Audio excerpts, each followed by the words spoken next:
So as we move to our next panel, Mike is going to moderate our next panel for us.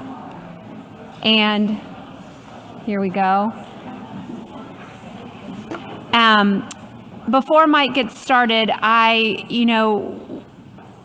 the forum is one of 45 state business coalitions, and so we're really thankful that many are here in the audience today, and Mike for joining to present.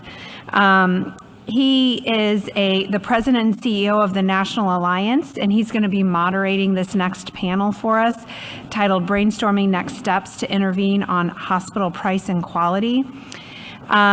We do have, I think, one change in our panel. Shelley Stewart is going to be joining us to replace someone who was not able to attend.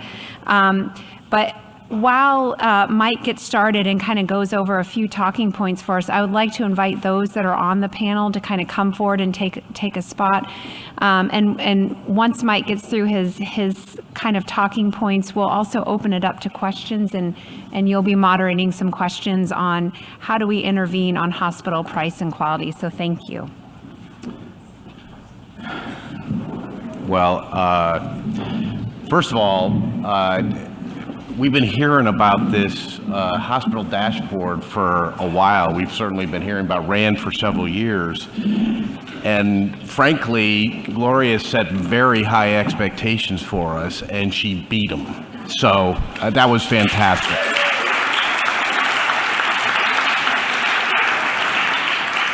I mean, honestly, I've been in this industry for a long time. And those of us who have been in the industry say, we've lived through this before. We did this before. It comes around in a circle, cost sharing, no cost sharing, et cetera, right? I don't know that we've lived through this before. Yes, we did have the era with, transparency with Castlight and whatnot. But I have never, in my experience, seen the level of transparency and kind of getting in people's shorts that I'm hearing here, and I think this is going to be a brand new world. Having said that, I'm also going to be a little provocative because if anybody thinks we got it won, you aren't reading the paper. You read the papers, all the hospitals are going under. We're losing the battle in the press. We're losing it big time. And I don't know how fact-based that is. I'm sure there's some facts there, and that we've got to figure out how to navigate a very difficult situation. And, the same dynamics that got us here, a lot of those same dynamics are still here. And so what are we going to do about it? So the purpose of this panel is to brainstorm next steps. And I had the privilege to talk to all of our panelists, and when they introduce themselves, and I'm going to go through a few introductory slides in a second, I'm going to ask them to actually give their backgrounds, because their background's very diverse and very unique, and I think those perspectives are very well informed and not naive at all. I mean, they're very engaged. And I think for all of us, we have to start talking about difficult, challenging issues as to how we get to the other side. Even when RAND came out several years ago, the big question in my own head was, well, what do we do about it? What do we do about it? And now we've got still more data, more evidence. What do we do about it? The question didn't change yet. And I know we've had some discussions. And so I'm hoping this panel will keep it real. Let's go real. Let's talk about it. Let's get it there, right? Because we collectively need to move it. So with that, I got a few slides. Old consultant, I can't go without slides. So, we had a meeting with a subset of us among the coalitions and National Alliance, and we said, look at what's happening all at once. The NASHP tool's coming out on April 5th, and that's going to have margins and break-evens and this, and then we've got RAND 4.0, but not just RAND 4.0, we've got this hospital value dashboard, and then come July 1, every plan sponsor in the country has to publish prices. And of course, it's their responsibility, not their plans. It's their responsibility. And of course, the plans have that responsibility too. And it turns out while the hospital's penalties are about this big, the plan's penalties are huge. not to get that data. So while the hospitals were slow to comply, the plans won't be. They'll be there.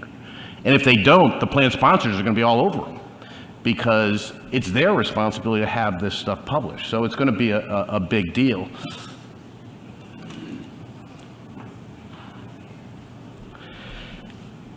Then the other thing that we talk a lot about, and I'm going to be interested from the panel's perspective, is fiduciary. We've always been fiduciaries. But boy, have the stakes gone up this year on fiduciary. You know, the CAA spells out what a fiduciary should expect of their service providers. And part of what they should expect is to know what they're paying for and not overpay. And that isn't limited to hospitals and physicians. It includes their brokers and consultants and their health plans and their PBMs and all this movement towards transparency is to say, guys, it's your legal responsibility. First of all, you have the right to all this data. But secondly, it's your legal responsibility to be a steward of plan assets. And if you look at the data we saw earlier today, I don't know that you could say that we've been a good steward of plan assets. And I'm going to ask, how did we get here? I don't think we ever intended not to be a good steward of plan assets. So how did we get here? And we'll get to that in just a second. And of course, we've talked a lot about the system changes that have been happening there. So, you know, even as RAND has been out the last few years, all the pushback, oh my God, you'd think, you know, we were playing voodoo medicine here with bringing out real data, and people say, oh, well, that data isn't real, and this and this and this, and you don't understand. Of course, you know, tap you on the head, you don't understand, right?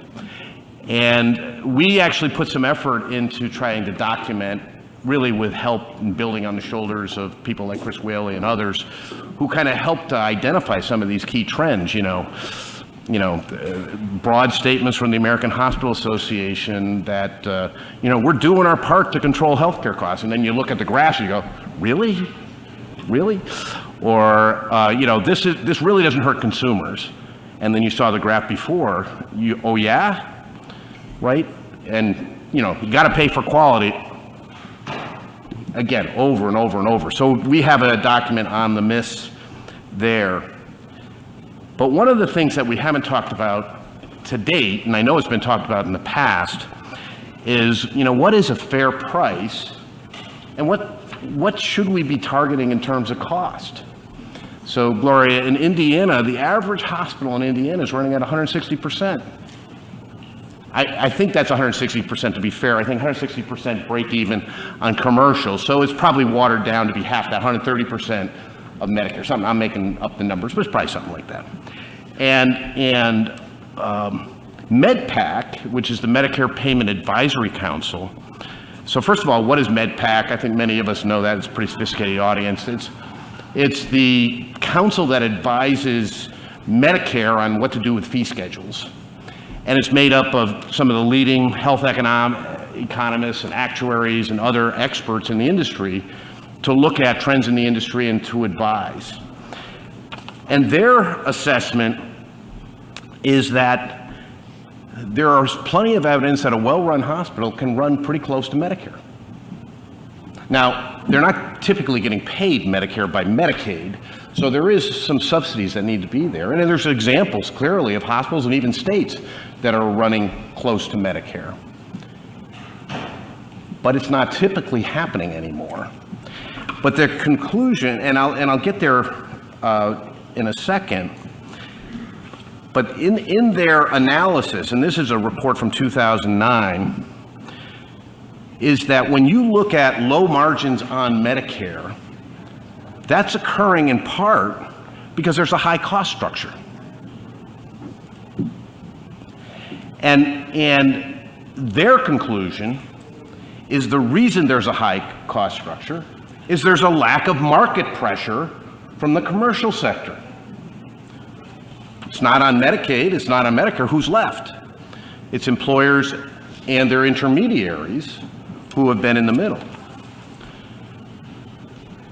And furthermore, and this is going to be very, very important in this new era, If private payers do not exert pressure, in other words, let's do nothing. Providers' costs will increase, and all other things being equal, margins on Medicare will continue to erode. In fact, they'll get worse. And here's the double-edged sword of transparency. For years, health plans have warned us, if you publish prices, prices will rise. Why? If this hospital is getting more than me, why aren't I getting that price? So I'll raise my price to the next one. God, you're getting that much from Aetna, why am I giving United that deal? Right? So if there is no exertion of market pressure, we're not going to pay less, we're going to pay more. And they have noted that providers that have experienced pressure have kept down costs. But the most important thing in this whole thing is Medicare payment policy should not be designed simply to accommodate whatever level of cost growth the sector demonstrates.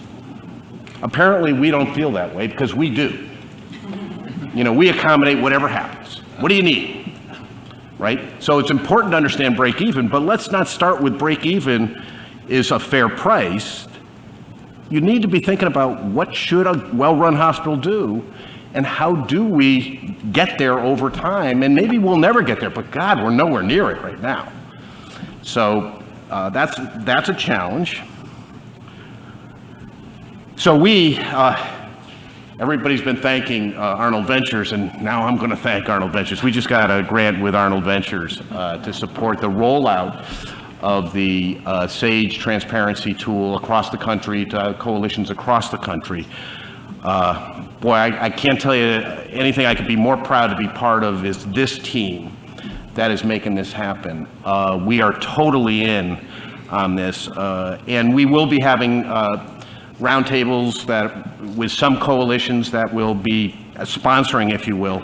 But we will also be coming out with a guidebook on not just how to use the tools, but what to do about it. And again, it's not because the what to do about it is all that simple, but I think you got to know the issues. And one of the things that I'll say, and I know that there's a lot of political variation in terms of how people think about policy, but I'm just going to throw a marker down here and say, if you have a part of your economy that acts like a monopoly, why do you think it can work in any other way than to be regulated like a utility? What other part of the system would we let, well, what do you want? I think we've got to be very serious about addressing this. So with that, I'm going to turn to our panel. And so we've got three great panelists. Charles Cammack from the Fort Wayne Community School Corporation, Mary Delaney, who's the founder of Vital Incite, and Shelley Stewart from Stewart Consulting. Somehow affiliated with Cummins or not affiliated with Cummins? I'm here today representing Cummins. Representing Cummins. So, just to get us started, it strikes me, I started with that fiduciary comment, and it strikes me, God, I don't know one employer that isn't always thinking about unit cost besides everything else they have to think about. I don't know one employer that when they go out to bid doesn't evaluate that. In fact, they often get criticized. The only thing they buy on is unit costs. Well, if that's so true, how did we get here? And before you get there, I'd like each of you to just start. We'll just go down the thing with first, give your background, because I think people would really appreciate. Again, I'm terribly impressed with this group.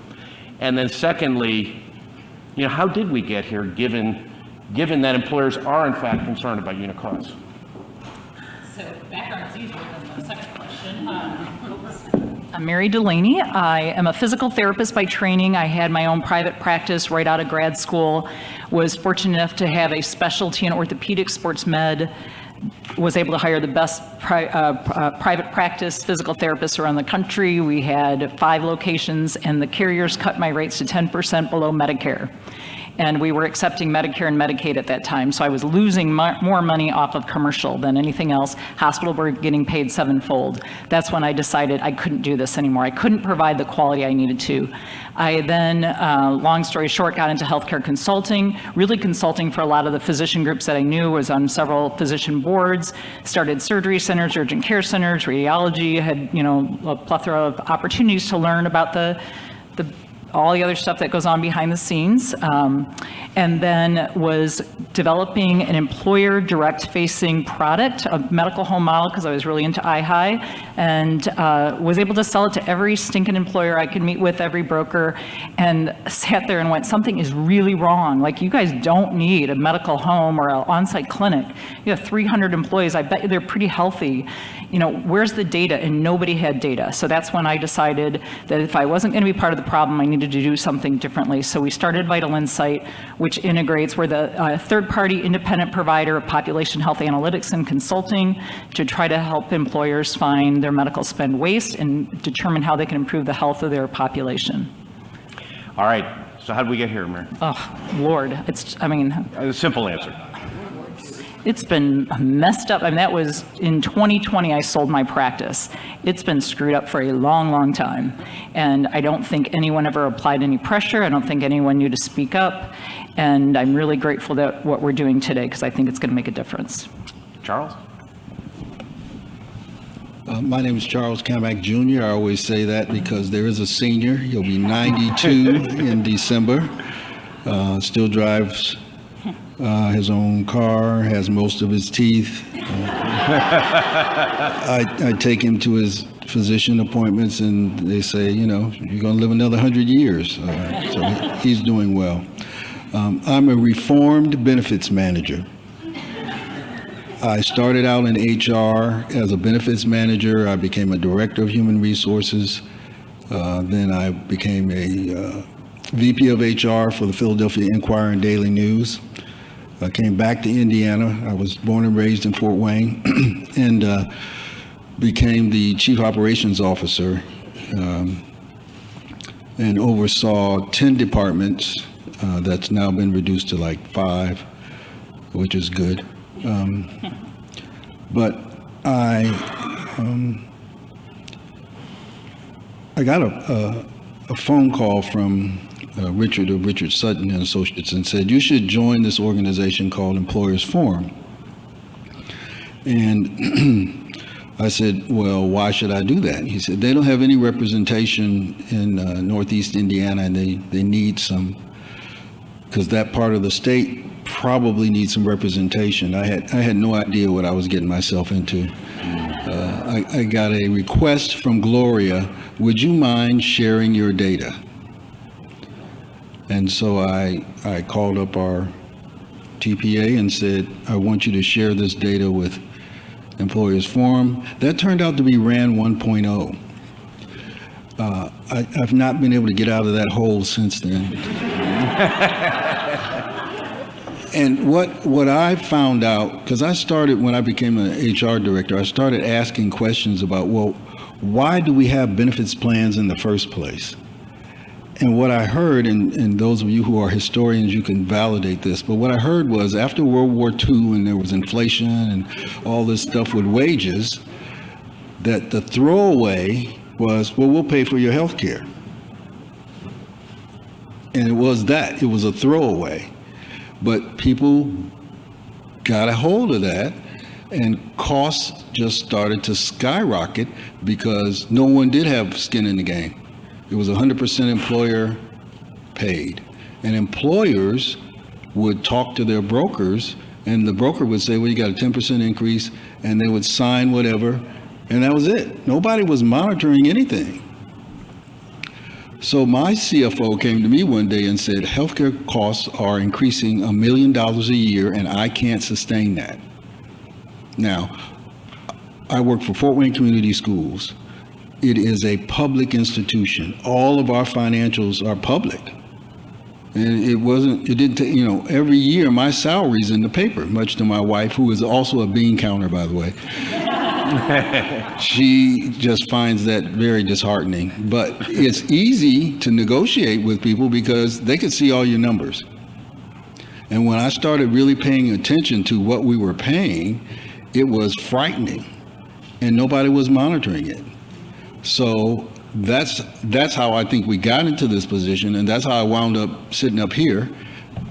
Again, I took another phone call from Gloria. If Gloria calls you got to be careful. But I do believe that we do have a fiduciary responsibility. We are stewards of taxpayers' money, at least I am. And the hardest thing to communicate to people is this is having an impact on you, when most of the time they don't read their benefits plans. They only want care when they're sick. They just don't see the connection between what they get paid, what's happening in the economy, and what they're paying for health care. And we have to help them connect those dots. Shelley?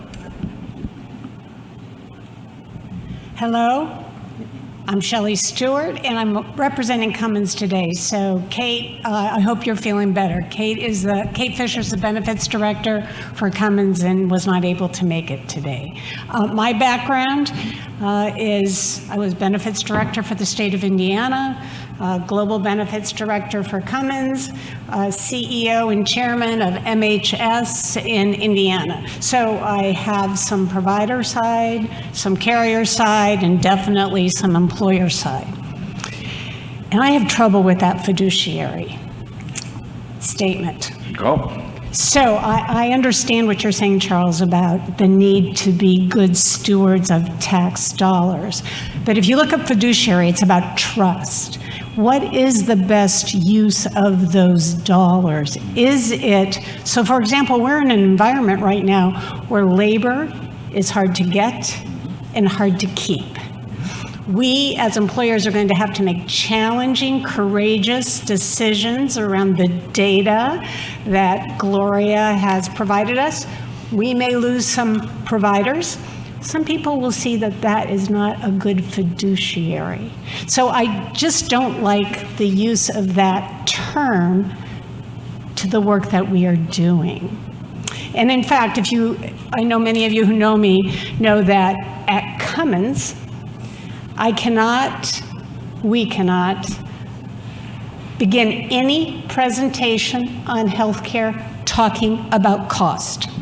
So our CEO has said, as soon as you start that presentation talking about money, I will not believe anything you tell me about quality. You must start it always with quality. And I think it's the same thing for our employees. So, yeah, I have trouble with that term. Good. Well, and we'll hopefully have a little opportunity to debate some of that, because I guess the question is, where do we end up on this, right? So, I think earlier we heard the discussion, there's going to be market opportunities, maybe, and there's going to be policy type opportunities. Let's start with one of the debates that was a little bit on the stage a little earlier. It said, well, the only way you're going to get your employees to care about any of this stuff is skin in the game. And of course, the other one is, no, you're intermediaries, and that might be your plans, it might be you, it might be your advocates are going to have to do that. Where do you come out on that in terms of that? So, gosh, Kate, you're going to be sorry you asked me to do this. So, really, our experience at Cummins has been that we have listened to our employees. One of the things our employees told us is, protect my paycheck. I am willing to pay more when I use the plan. Please protect my paycheck. So you will see at Cummins, we've gone to a high deductible plan. We have kept the premium that employees pay out of their paycheck as low as possible. We have provided a plethora of tools by which employees can assess cost and quality. And what we have found, and this quote doesn't come from me, it comes from someone smarter than me, is everyone is a consumer until they're a patient. Yep.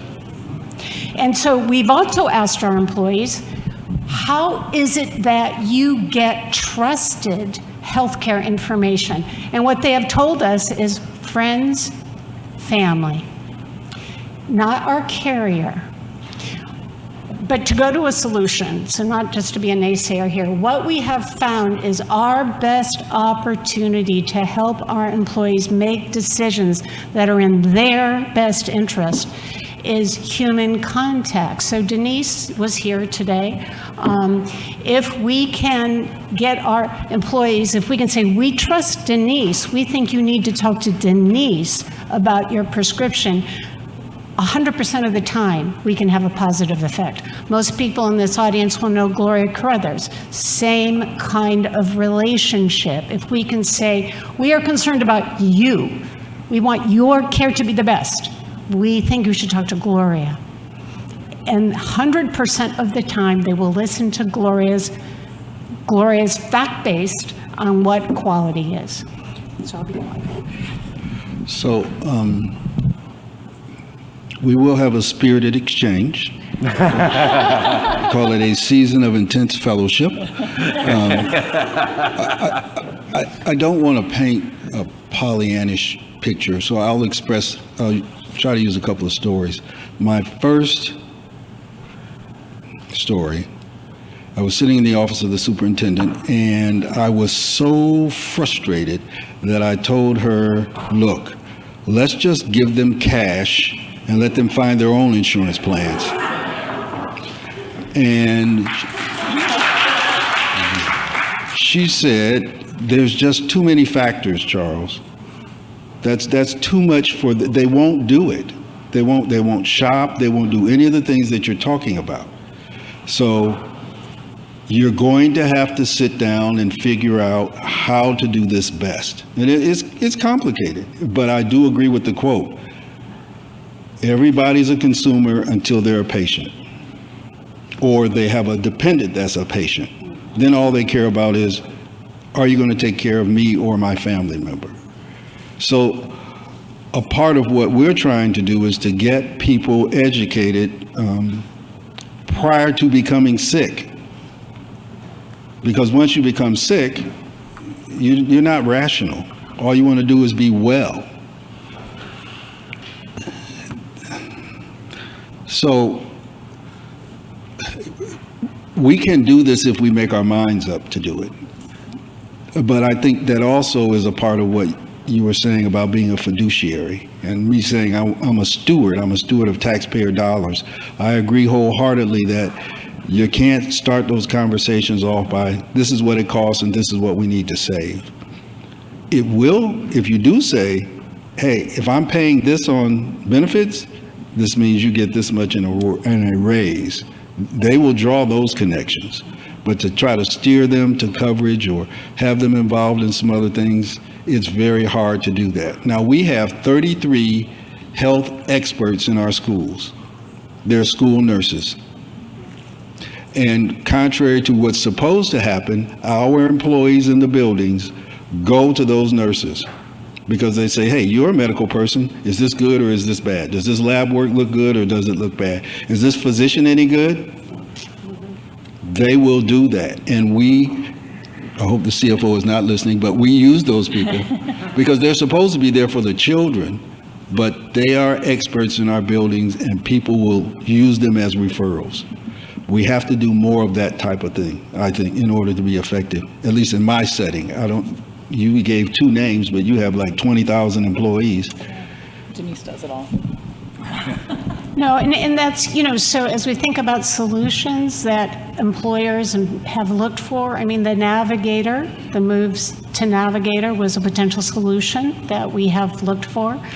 People in this room can probably speak better than I can about how that's been successful.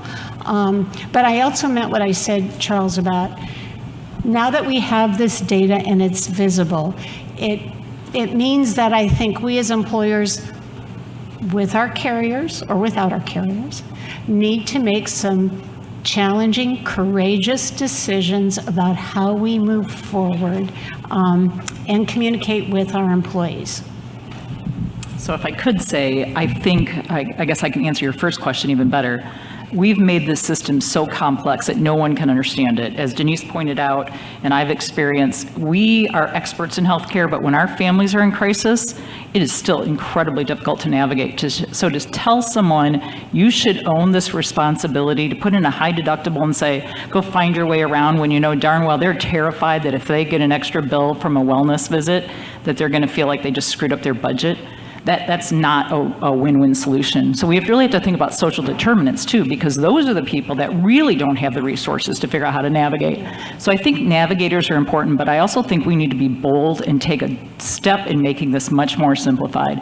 And I'm going to make a really bold statement and say that I would like employers to challenge your TPAs to set up some type of an insurance plan where the difference between what the provider is paid and the hospital is paid, the independents and the hospitals, is really narrow. Like maybe they get 10% margin between those two. And if some of these guys don't want to participate and the other people can participate and thrive, then those should be the people providing those services. And maybe over time, some employers can put that as a plan option. It's probably going to be a lot cheaper, so maybe the cash can go towards that. And other people who want a grandiose plan to go everywhere, they're just going to pay more for that. And eventually, maybe we get down to certificate of need again, so we don't use that extra revenue to build more buildings. And we really do allow the people that can give a quality service at an appropriate cost, even if they make good margin on it. That way they just kind of take over and we remodel this entire system. Thanks. And let me make one comment, I'll come right to you. In the spirit of brainstorming, right? We talk a lot about high deductible plans, and we, frankly, that was the promise of consumerism, right? Skin in the game. We were going to turn this thing around, and it had some impact. But I think a lot of people are concerned on a couple fronts. One is it doesn't really have a lot of impact on the upper end of the costs, right? Because you have a deductible and out of pocket. And then secondly, have we outgrown what people can afford, particularly at the lower end of salaries? And of course, it depends on the organization as to what people make and whatnot, as to how practical that is. And now with a kind of a rebirth of a focus on equity, that's become even more concerning. So I think that's an issue. Now, having said that, I think there's a middle ground, because I think maybe the cost sharing, we shouldn't be thinking so much about skin in the game, you got to pay the cost of services, to thinking about incentives on the margin, right? Things that create skin in the game, but affordable skin in the game for employees and their families, and are more directed and supported with tools and individuals, and high-touch individuals that support. So that's an idea. I just had somebody. There we go. Go ahead. I actually had two questions. I'm Dave Kelleher with the forum, I think. One question's for Charles, and then the other one for Shelley. The first, Charles, I was wondering whether your wife objected to your salary being public or the amount of the salary. Both. That just wasn't clear to me in the presentation earlier on. And to Shelley, doesn't Cummins actually go in two directions? One, engage the patient in their responsibilities, but also directly engage the providers on their prices? Yes, I mean, it was hard to talk about everything up here, but Cummins takes a very active role in working with our providers on prices, places where we can, places where we have volume. So Columbus would be one, where we would stand with our carrier and sometimes do some things independent of our carrier. And one of the things I'd also say is that we have a concern that what we do ends up positively affecting everyone in the community. So we're not just negotiating a best price for Cummins. It's like, how is it that what we do has a salient effect on the way in which healthcare is delivered in our community? So we do that. And I will continue to come back to what I have said earlier on the panel. Having done that, I think the data that we are observing today still puts a challenge in front of us about how we do more of that and who we do it with. In other words, Is it going to be a direct contract world for us employers, or are we going to work with our carriers? If we're doing direct contracts, what value are we now getting from our carriers? I mean, I just think these are all questions that ultimately all of us will be asking. Well, let me ask the first question along those lines, right? So let's talk about intermediaries. Okay, so I'll often get, people want employers to step up, yada, yada, direct contract, yada, yada. And I'll say, that's good, except when you look across the country, there are some really admirable employers doing direct contracting, but I can name them on two hands, right? It is not like most companies are positioned to do contracting, particularly if their employees are spread all over the country. I mean, how's that going to happen? So with that in mind, what is the role, what is our role as the people who are paying the bills and advocating for their employees and yada, yada, yada, either with intermediaries like insurance companies, maybe there's other intermediaries, or maybe there is employer coalitions. And what do we need from them, and what can we do for them? So I'd love your takes on that. I'm not sure exactly where you're going, but I'm going to take it in a... Well, you take it wherever I'll you take it want. where I'm going to go. So I think we need to do a lot better job on our contracting, we being employers, and put maybe performance guarantees in place for your carriers. And again, that, what are we holding them accountable to? How can they not know that there's a 900% difference between two providers giving the exact same service?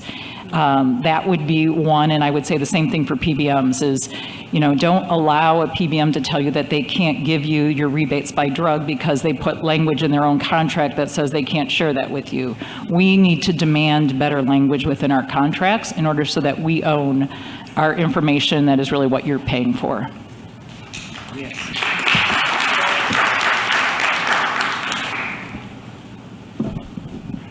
Ask the question again. Well, again, it may be, and interesting, I'll make this observation. Public sector employers play a very special role in all of this because of their concentration of employees. I think they are an empathetic voice. I mean, school systems, nobody wants to pay more for healthcare and then fire teachers. Nobody wants that, right? And thirdly, I think the reality, just the economic reality is when costs go up here, taxes don't go up there, right? So there's a, maybe somehow corporations have found a way to keep paying it, but I think the public sector is really caught in the middle. We are, and I think that's a very good point.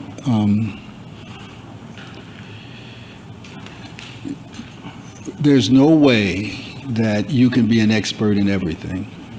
So you have to rely on these others'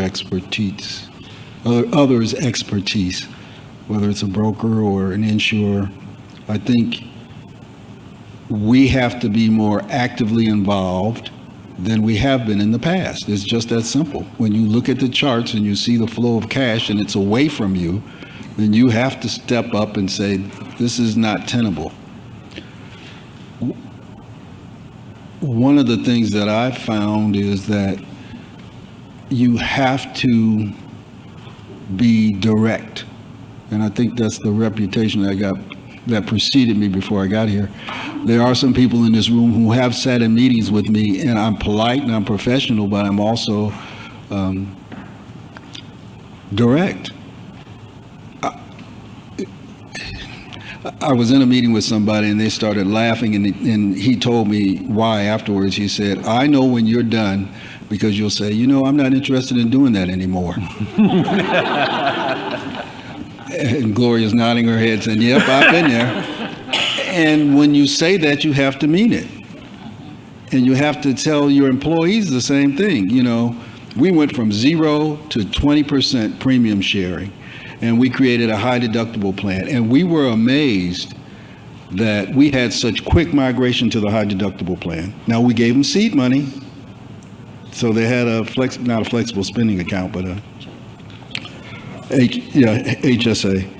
And we've continued to do that. And the people who are really serious about their health care, at one time my executive assistant was one of those people. She still is, but she's not my executive assistant anymore. She got promoted.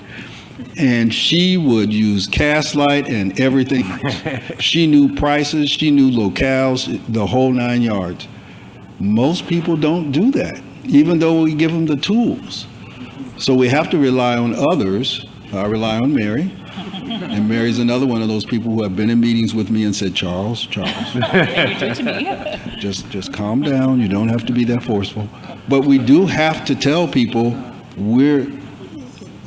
those of you who've seen the movie Network, I think it was, I'm mad as, and I'm not going to take it anymore. That is what we're going to have to do, politely, professionally, but that is what we have to do. And again, we have to rely on other people to help us with that.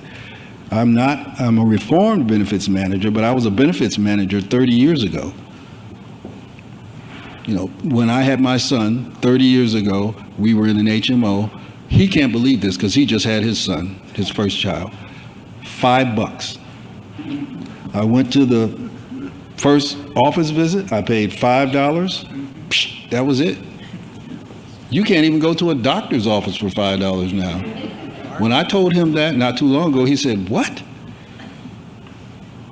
That doesn't make any sense to me." No, what doesn't make any sense is that now he's paying tens of thousands of dollars, and we can't justify that expense anymore. So sort of to answer your question, one of the things that I've been thinking about as we've been having this discussion and looking at the data is that the two things missing from the discussion, which I think people have mentioned in a prior panel, is the carriers and the patient. So we serve a very special role, right? We are the primary funders of these commercial health care plans, but we do it through a carrier. So there is the next discussion with this data, with whomever your carrier is, about how is it we're going to improve the situation. And then what you're talking about, Charles, and that is, if we're able to do that and to feel comfortable that we have identified quality that matches our definition of quality, how is it then that we communicate that to our employees? Because again, Cummins research shows that not every employee group can be engaged in the same way. You know, so Cummins has terrific technicians that work on the plant floor, and we're probably not going to be able to send an email blast out to them, right? So it's like understanding so those to me is how we take this data and make it actionable. We have to figure out how to work with our carriers if we're going to continue to do that. And we have to figure out then how to best communicate to our employee groups. Can I say one thing really quickly? Is Sure. If I want to say, if I could have a dream and we flip this upside down, how about if we put the power back in the primary care providers and paid them so we have brilliant people going into primary care, maybe forgiving their loans, even if they don't go to work for a nonprofit hospital for 10 years and sign non-competes that, you know, make them hate healthcare and get out of it. And let them be that person that people turn to.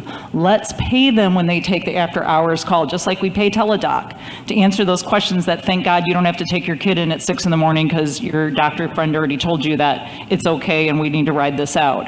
If we paid those people, the power goes back with the providers, and this thing would flip all the way upside down. We need, if you haven't read the book Compassionomics, I would highly recommend it. We need to get back to that, where we really treat people as human beings and, you know, help them stay healthy instead. I'm going to come down here in just a second, but I got to share a war story because I'm like on the edge of my seat wanting to tell this story. So I was speaking at a conference of the Primary Care Collaborative, which of course is the house of the patient-centered medical home, advanced primary care, et cetera, in Washington. And before we were getting up on stage, I'm sitting at a round table like this, and we're just having an informal conversation. I think it was actually a facilitated discussion. And one of the physicians at the table starts talking about what they had done and how great it had worked out, et cetera, et cetera. He says, you know, we implemented, I'll say, advanced primary care with a, you know, much more focus on population health, integration, patient-centered, yada, yada, yada, yada, yada, yada, yada. And sure enough, it had all the impacts we wanted. It had, you know, the ER went down, ER use came down, admissions went down, so the CFO shut us down. I said, are you kidding me? Is that the business we're in, is putting people in hospitals? Obviously, they had been bought by the hospital system, the CFO of the hospital system. That's not the business they're in. They're not in the business of keeping people well. That's not very profitable. We have to be very careful about the acquisition. Of course, we heard it before, but that one stuck with me forever. And again, I think we've got to be very conscious of what are we doing with this health system. I mean, it's crazy. I know we have a question. Great story. We actually have several online questions, but one, I think I'll start with Shelley, because it's sort of in the vein of what you were talking about in terms of communication and reaching employees, and that is one of our online participants has asked, does the panel have any comments on having employees use digital tools to raise health literacy and inform them about smart health decisions? Do you recommend any specific tools, if so? What was that term? Health? To use digital tools to raise Digital tools. health literacy and inform them about health decisions. I'm gonna be out of my area of expertise here, other than to say, we at Cummins have begun to look at employees in terms of what I would call personas. And there are some personas, the younger employee groups, who will just eat that up. Unfortunately, maybe some of your sicker, higher risk employees may not. But I don't have tools that I can recommend. I think we use every possible tool we can get our hands on.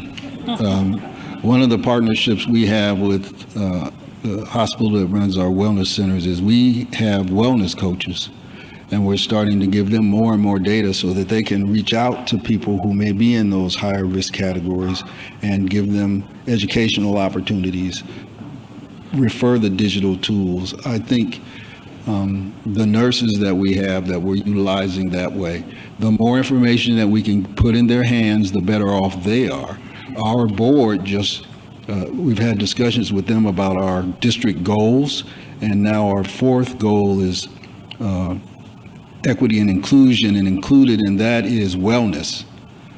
And we want to turn our district in a direction where when we onboard you, you hear that is a key objective of the district, and here are all the things that are available to you. We have to inundate you with that information when you walk out the door and throughout the year, because most people do not think about health care or even their own health unless they don't have it.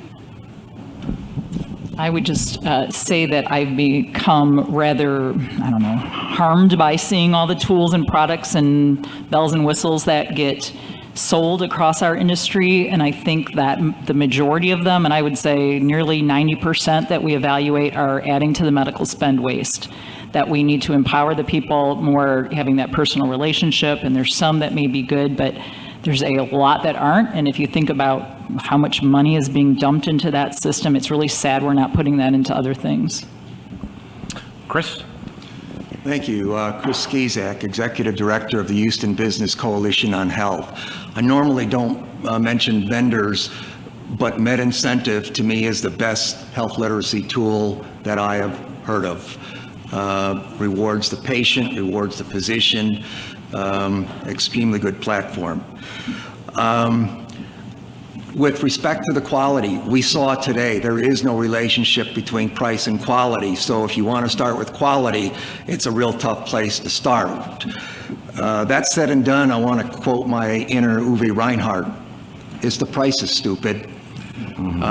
Those of you who were around in 2003, and it is a real price issue. And the gentleman talked about in-house expertise. If employers would hire their own internal pharmacists to understand what's going on, their own internal people who understand RAND and the economics of healthcare, they would, in orders of magnitude, be better off than they are right now. But it's also important to understand your customer, and I don't think I'm pulling the wool over anyone's eyes when the primary customer of the health plans is not the employer. I think we can agree on that. The primary customer of the hospital is not the patient. I think we can agree on that. I think in order to change that, we have to get somebody in the room that's not here right now. As a benefits director, all of my peer coalition leaders would agree. Our primary portal of entry is the benefits director. It is not the person that really needs to be in the room. The corporate CFO and the president and CEO. And if I could share, I won't because I don't have time, but if I could share, I came from large corporations, energy corporations, and I hear the stories that are used as excuses not to do much about the current situation. You know, it's appalling, and although I don't want to say that this will drive the bus home, but I think the fiduciary argument is coming to an employer near you soon, and I think employers should listen to it. And along those lines, I'll share an anecdote that one of the advisors, one of the lawyers who talked about what happened in retirement plans when this level of transparency was mandated by law on the retirement side. Before transparency, it was very common for your retirement plans to have loads of 200 basis points. And today they're more like 30 basis points. I think and some of that happened because plans actually got sued for not overseeing the plan's assets appropriately. So maybe that's an overreach in the comparison, but I think this is a brand new world to some degree, and I think we've got to keep our eyes open. And yeah, we can't do it without thinking about employees and qualities first, but closing your eyes to this or not stepping forward and taking action, either individually or through your coalition, I think could be a mistake. Go ahead. Hey, Shane Wolverton with Lynn Health. And my question was, we've been talking about price and quality, but we've not been talking about frequency and the choices that are being made. There was a study in JAMA that just came out that talked about incredible variation in the selections of procedures that were being made. And so I wondered if you guys could offer an opinion about what you see about kind of what is being done in terms of the frequency of procedures and the preferences of that. I'd love to answer, but I'll let somebody else answer. Go ahead. Well, I think that's really hard to pin down, and I think that's where there's a lot of waste that doesn't get caught. We had an issue in Indiana where we were telling a hospital system that their mammograms were way out of line, and they kept going, no, they're right. And we said, no, it's not your mammogram, it's that you're doing a vitamin D test, which is completely, no validity to do that with every case, and you're getting paid $365 per vitamin D case. That's the stuff that's hard to find, and that was dumb luck that we figured that one out. But if you look at oncology services, we look at constantly way too many procedures taking place. People are in stage 4 or they've been clear, and yet they're still getting scans out the yin-yang, and they're getting paid, through a hospital system, $7,000 a scan, through a private practice, oncology practice, maybe $1,100 a scan. It's just really, you got to put all those pieces together, and it's hard to track them down over a lifetime, but I do think it's a big deal. That's where I think some of this data on a more global scale would be nice to point that out as maybe a quality ping. And I'll just pile on, many of the large employers, as you know, have gone to centers of excellence and whatnot. They're starting, just like Shelley said, with a quality lens, that they're not going to, no one is going to send somebody to is even average. They're going to send them to somebody who's way above average. The reality is when they send them to way above average, they might cost because of the contract, a reasonable price, but they're not saving a whole lot on the unit cost. Where they're really saving the dollars is on appropriateness. And because they're not desperate to fill their hospitals, these are top quality institutions. They're doing the right thing. It's the opposite of what I just talked about. Shelley, do you want to add? And I just want to add to that. So yeah, as people here probably know, that Cummins has moved to using CAREM for a quality network. And part of the assessment we made when moving to CAREM is, can we look at the percent of surgeries that end up being avoided? Along with, can we look at the way in which CAREM continues to have that dialogue with providers to improve quality on a sustainable way? We've only got a minute or two left. I want to make sure that we ask this question because sometimes I think employers haven't been engaged at the policy level. And increasingly, we find ourselves at the national level having an independent voice from our intermediaries on policy. That what our intermediaries want is more of the same, and what we want is more different. And I ask in this case, because we started by saying, is policy got to be part of our arsenal here? And if so, how? And what's the role of employers or employer coalitions in that? What's your take on it? Policy is a broad term, Mike. I'm not quite sure. You use it any way you want. Go ahead. Yeah. So when I had read the question beforehand, and I thought we almost have a natural experiment here we can look at. And by that I mean there are states that have policies, some of them more assertive than ours, on things like looking at mergers, on things like what qualifies as a not-for-profit. Can we take a look at those states and then look at our state and perhaps see what those policies have meant? Okay, fair. I think we have to be involved in that discussion, whether it's at the local or the state or federal level, because others are actively involved. And one of the conversations I have every legislative session is, okay, what's out there that I should be worried about? What are people lobbying for that's going to have an impact on me? And we can react or we can be involved, but I would prefer to be involved, because if we're not, that's what got us to this place in the first place. So we can tell by the data that policies state by state have a big impact on cost, and we clearly have a policy issue in Indiana. And my first thought was, gosh, I feel so guilty because I am not good at doing that. I don't have any more energy. And I thought, well, I'll support the Employers Forum because they are giving us a voice. And I would hope that the AMA or something within the AMA would start to support the providers because they have a very weak voice in this too. So I do, obviously it's critical. We've got to find the strength to do it. Thank you.